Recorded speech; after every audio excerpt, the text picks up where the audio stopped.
Today marked the official turning over of the majority stake of the Hornets franchise from Michael Jordan as he sold his share uh, officially the day prior to the making of this video here.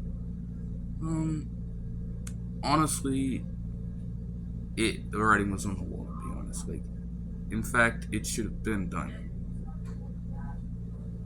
I'll get into more of it, but you know, just right off the bat, as good as great of a player as MJ was, everybody knows that he may have very well been the worst owner in the NBA by far. GMs you were getting were just not helping the team at all, keeping them in the rotation for years on end as they continued to make bad decisions. Didn't make a single move at all. Just like a bad atmosphere, nowhere near a winning culture around there. So it's time for a change at some point. What does their future look like though? I'm not sure exactly who's taking over the majority stake in this situation. But it is going to be interesting to see what the future holds for the Hornets after this.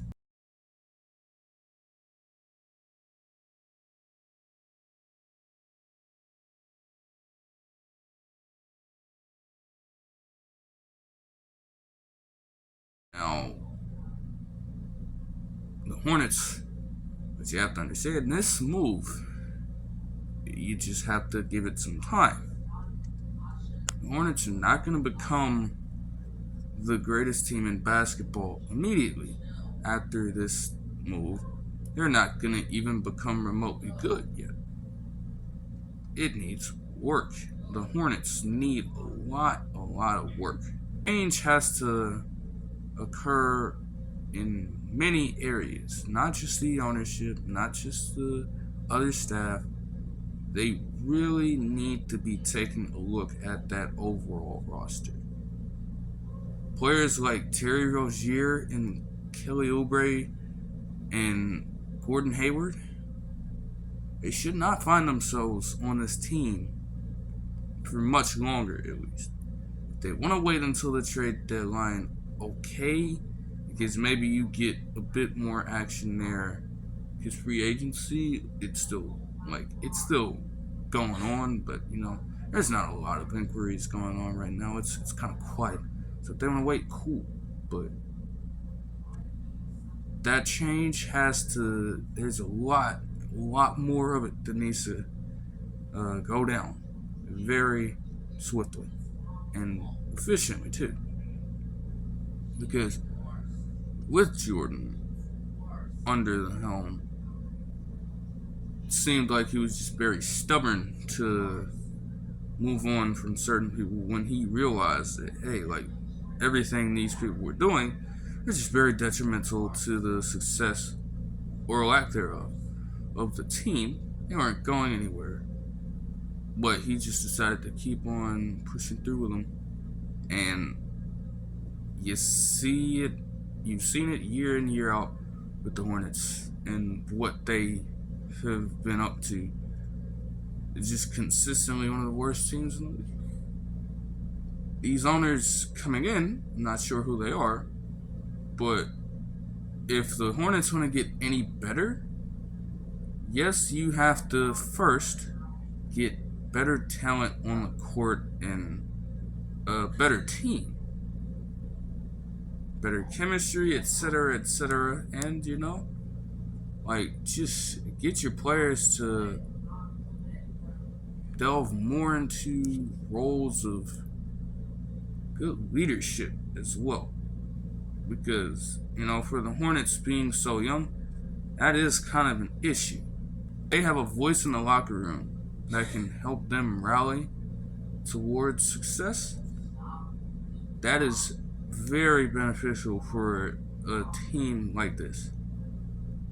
But if they even want to reach any point like that, they even want to get to that level, it starts with the front office being willing to make stellar moves and being willing to get to the point where they become a more respected franchise.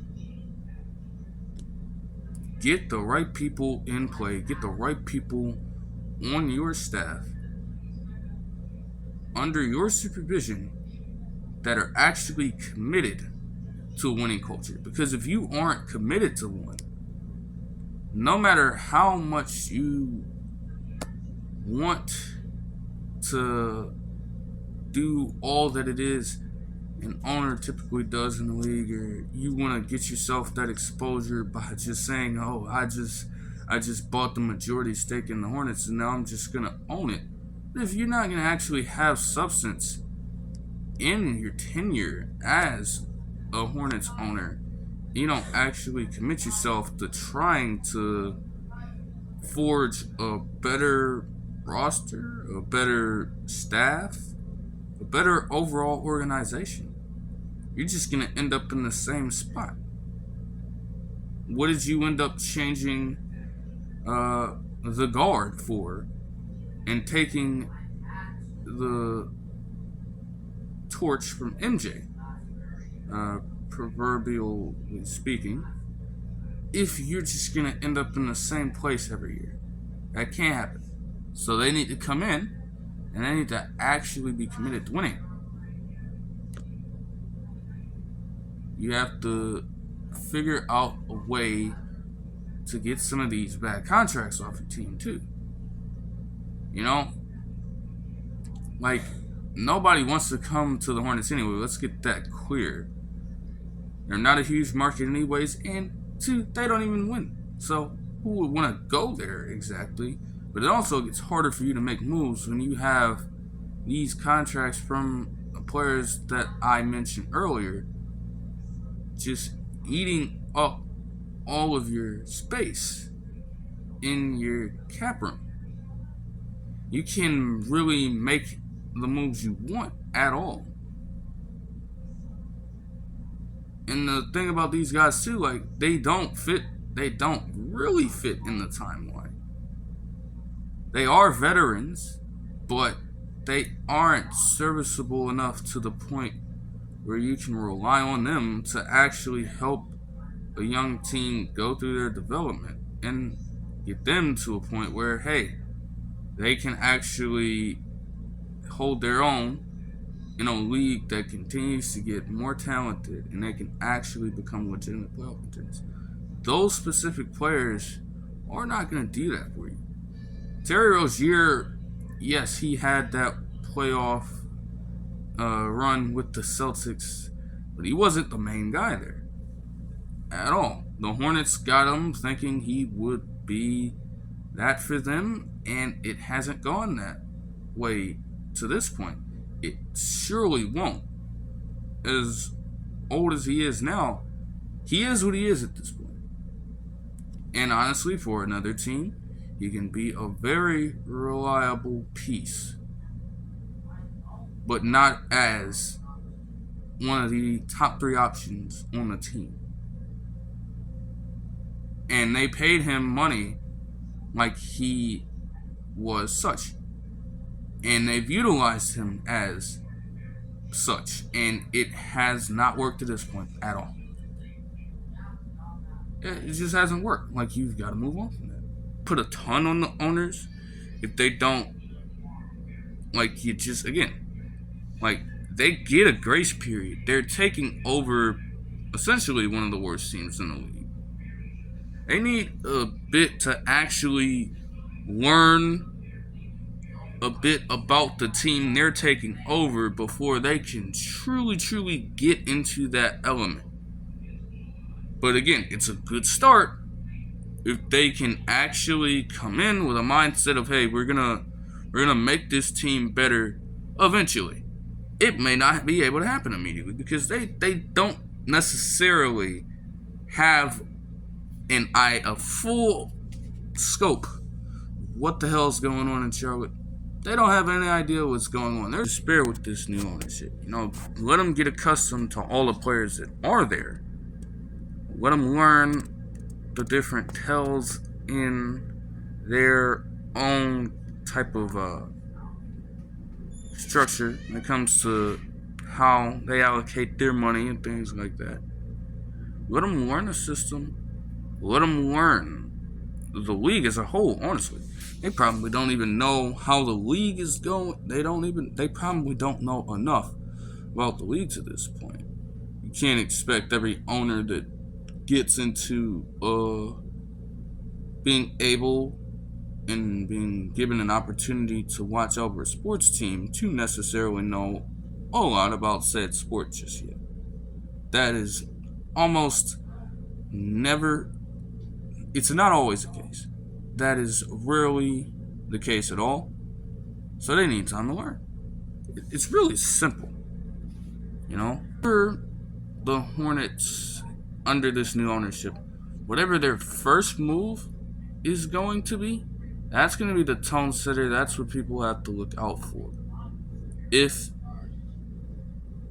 you want to really start worrying this early about how things could go now. But you really just got to give them time. New ownership combined with one of the younger teams in the league. But again, you have veterans on here that you need to get completely rid of.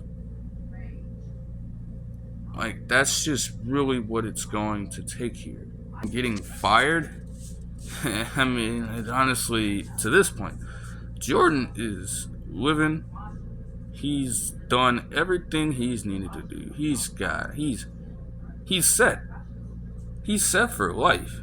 He really just had interest in becoming a sports owner. He didn't really do the greatest job, but now that he's out, bro, this doesn't affect Michael Jordan in any way. He just was not good at the job. You can't expect the Hornets to come out and immediately start firing as a team. It just will not happen. I can guarantee you that. The only way they reach their next level is if the only way they reach the next level in the near future is if their ownership is actually indebted and invested in taking them there. Even if they end up doing good this season, what's to say about the next season after that?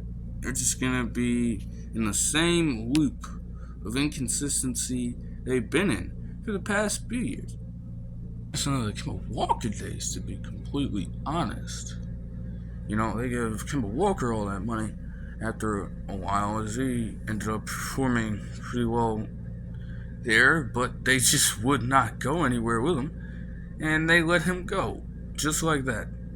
Now, that is going to be possibly the most pressing matter as they begin to get in their positions for over the first few days or so of their new job.